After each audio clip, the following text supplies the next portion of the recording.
Assalamualaikum warahmatullahi wabarakatuh. Bismillahirrahmanirrahim.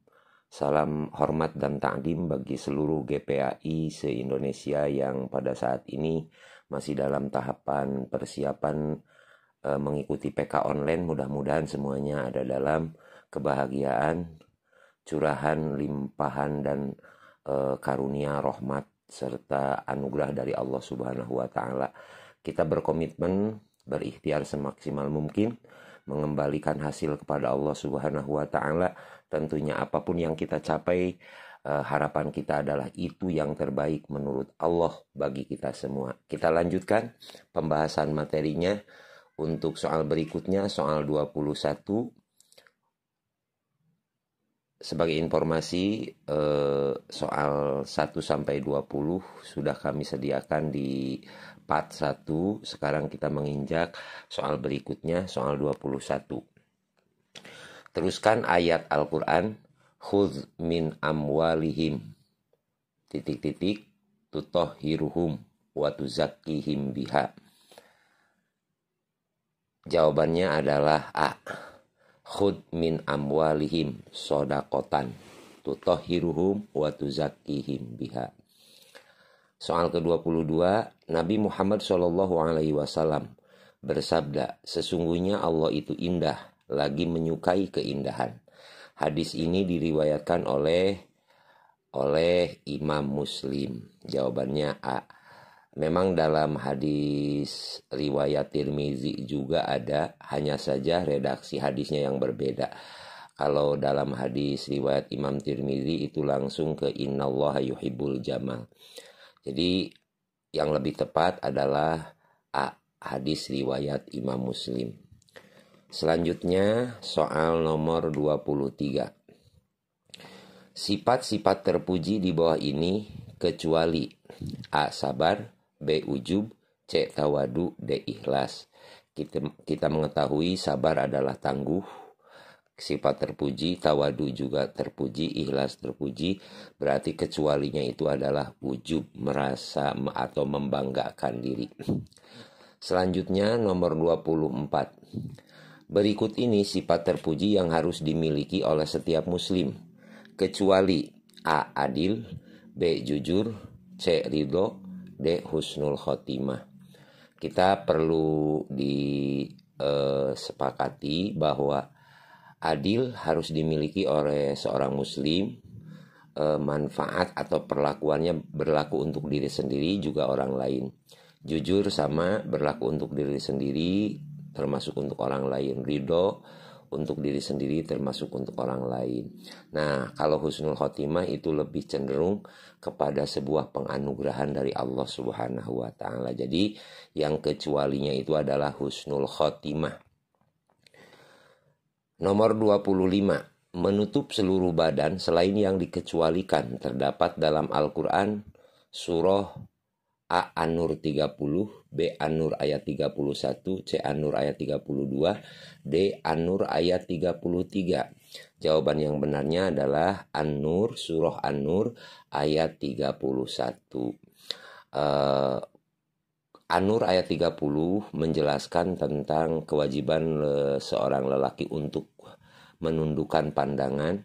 An-Nur 32 kewajiban perintah untuk menikahi wanita yang layak.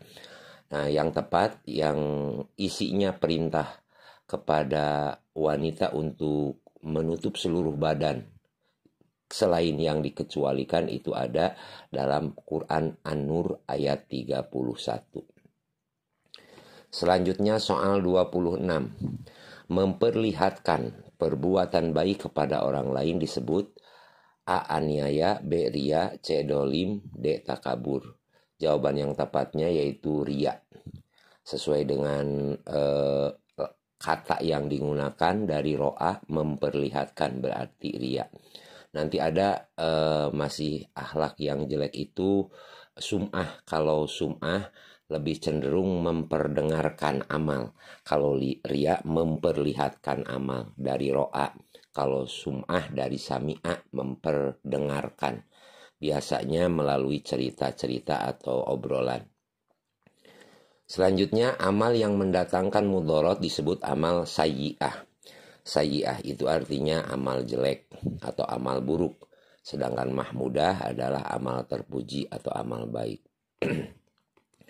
Selanjutnya, nomor 28. Perbuatan yang melampaui batas, arti dari istilah A. Zolim, B. Zulmun, C. Mazmumah, D. Kona'ah.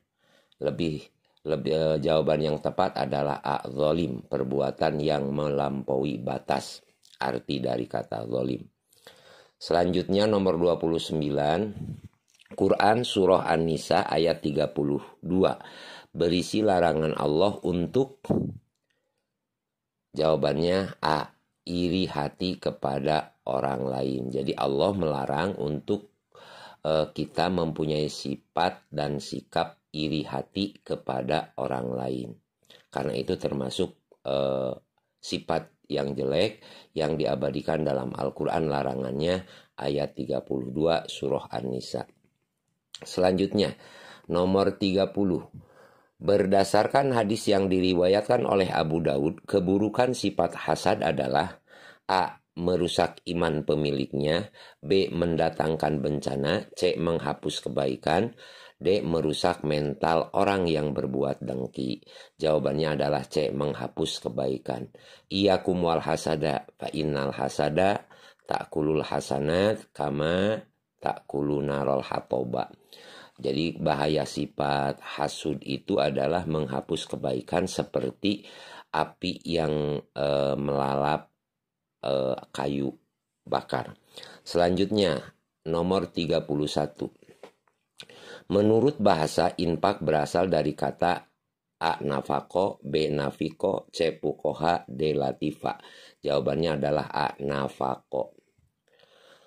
Nomor 32. Adapun syarat-syarat wajib zakat kecuali, ini soal lebih cenderung kepada sebuah pengecohan.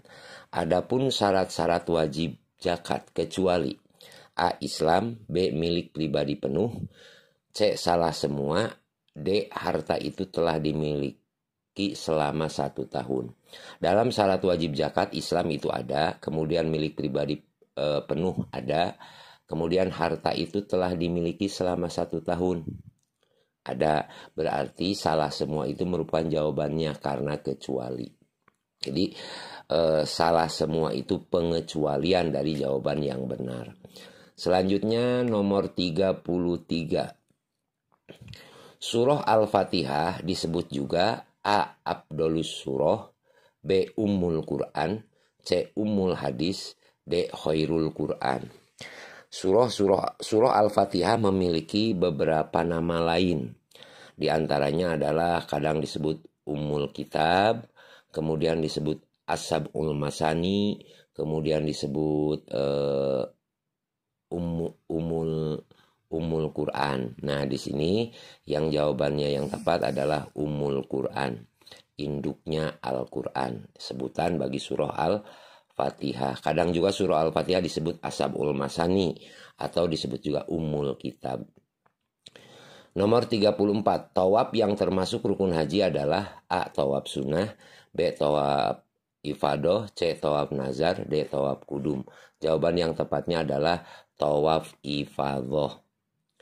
Selanjutnya, menurut nomor 35, menurut Undang-Undang Republik Indonesia nomor 38 tahun 1999 berisikan tentang, jawabannya A. pengelolaan zakat.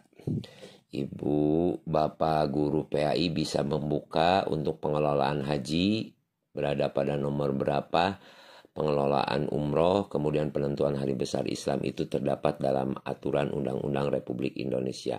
Kalau nomor 38 tahun 1999 itu berisikan tentang pengelolaan zakat. Nomor 36. Kata wakaf menurut bahasa Arab adalah A. memberi, B. menahan, C. mengajak, D. menghimbau. Jawabannya adalah menahan, B jawabannya. Selanjutnya nomor 37. Orang yang mewakafkan harta miliknya disebut A. Mauquf, B. Mauquf alaih, C. Wakif, D. Nazir. Jawabannya adalah wakif, C. Orang yang berwakaf, orang yang mengeluarkan wakaf. Selanjutnya nomor 38, orang yang menerima harta wakaf disebut A. Mauquf, B. Mauquf alaih, C. Wakif, D. Nazir. Jawabannya adalah Mauquf alaih. Selanjutnya nomor 39. Di Indonesia terdapat peraturan tentang wakaf, sedangkan peraturan Menteri Dalam Negeri terdapat pada nomor A4 tahun 1977, B nomor 5 tahun 1977, C nomor 6 tahun 1977, D nomor 7 tahun 1977. Jawaban yang benar adalah C, nomor 6 tahun 1977. Kalau nomor 4 itu tentang pertanahan, pengajuan pertanahan. Selanjutnya nomor 40, orang yang mengeluarkan zakat disebut A. Gorim, B. Muzaki, C. Mustahik, D. Rikob. Jawaban yang tepat adalah muzaki, orang yang mengeluarkan zakat. Gorim adalah lembaga atau perorangan yang memiliki utang piutang, termasuk mustahik zakat. Utang piutangnya itu untuk kepentingan agama. Kalau mustahik adalah 8 kelompok orang atau lembaga yang berhak menerima zakat. Kalau rikob adalah salah satu kelompok penerima zakat dari kalangan hamba sahaya yang menginginkan kemerdekaan bagi dirinya. Selanjutnya 41, kewajiban zakat merupakan rukun Islam yang ke A1, B2, C3, D4. Jawabannya adalah C yang ketiga. Selanjutnya soal nomor 42. Seorang muslim yang menemukan harta rikaz berupa emas sebesar 1000 gram, maka zakat yang harus dikeluarkannya adalah, rikaz adalah harta temuan. Kita lebih cenderung menyebutnya harta karun, harta korun, harta terpendam. Nah, besar zakatnya itu 20%. Jika seorang muslim menemukan harta rikaz sebesar 1000 gram, berarti otomatis zakat yang harus dikeluarkannya adalah 200 gram. Jawabannya adalah C. Selanjutnya, nomor 43. Berhenti atau diam di Padang Arafah pada tanggal 9 Zulhijjah disebut. Jawabannya adalah A. Sa'i, B. Wukuf, C. Tawaf, D. Tahallul. Yang tepat adalah wukuf, berhenti di Padang Arafah, terjadi pada tanggal 9 Zulhijjah bagi kaum muslimin yang melaksanakan ibadah haji. Selanjutnya nomor 44, mengerjakan haji dengan mendulukan haji kemudian baru umroh disebut haji. Jawabannya ifrad, mendahulukan haji kemudian setelah haji baru melaksanakan umroh. Kalau tamatu mendahulukan umroh, setelah beres umroh baru haji. Kalau kiron menggabungkan keduanya.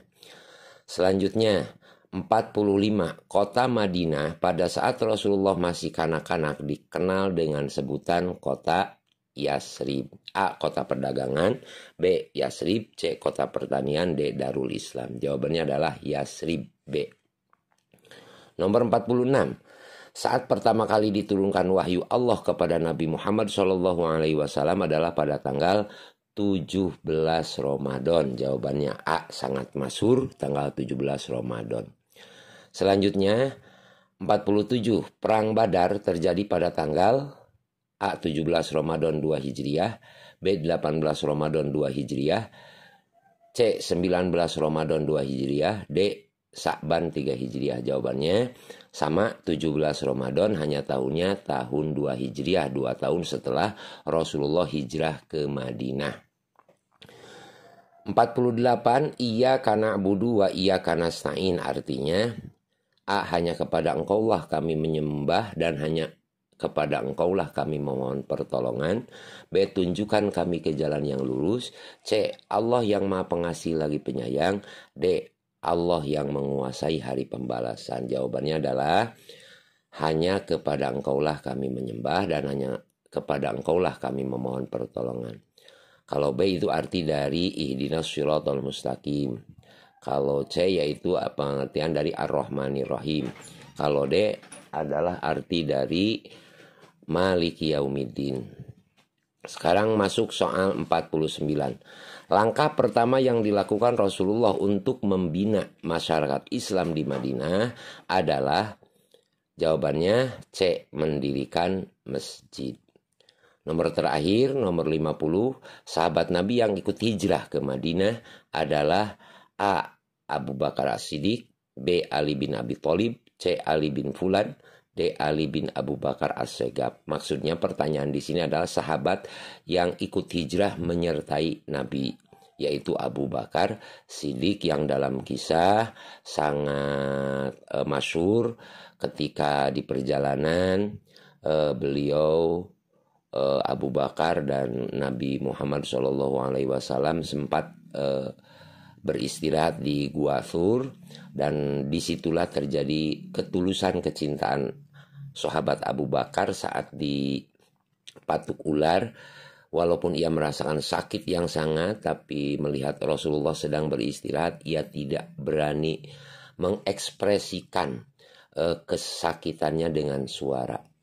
Terjadilah sebuah peristiwa yang sangat luar biasa, di mana saat Rasulullah mengetahui wajah Sayyidina Abu Bakar yang sangat pucat, membiru karena pengaruh bisa yang terdapat dalam patukan ular tersebut, pada akhirnya Rasulullah pun berdoa kepada Allah untuk memberikan kesembuhan atas derita yang dirasakan oleh Abu Bakar. Saat itulah Abu Bakar diberikan kesehatan kembali.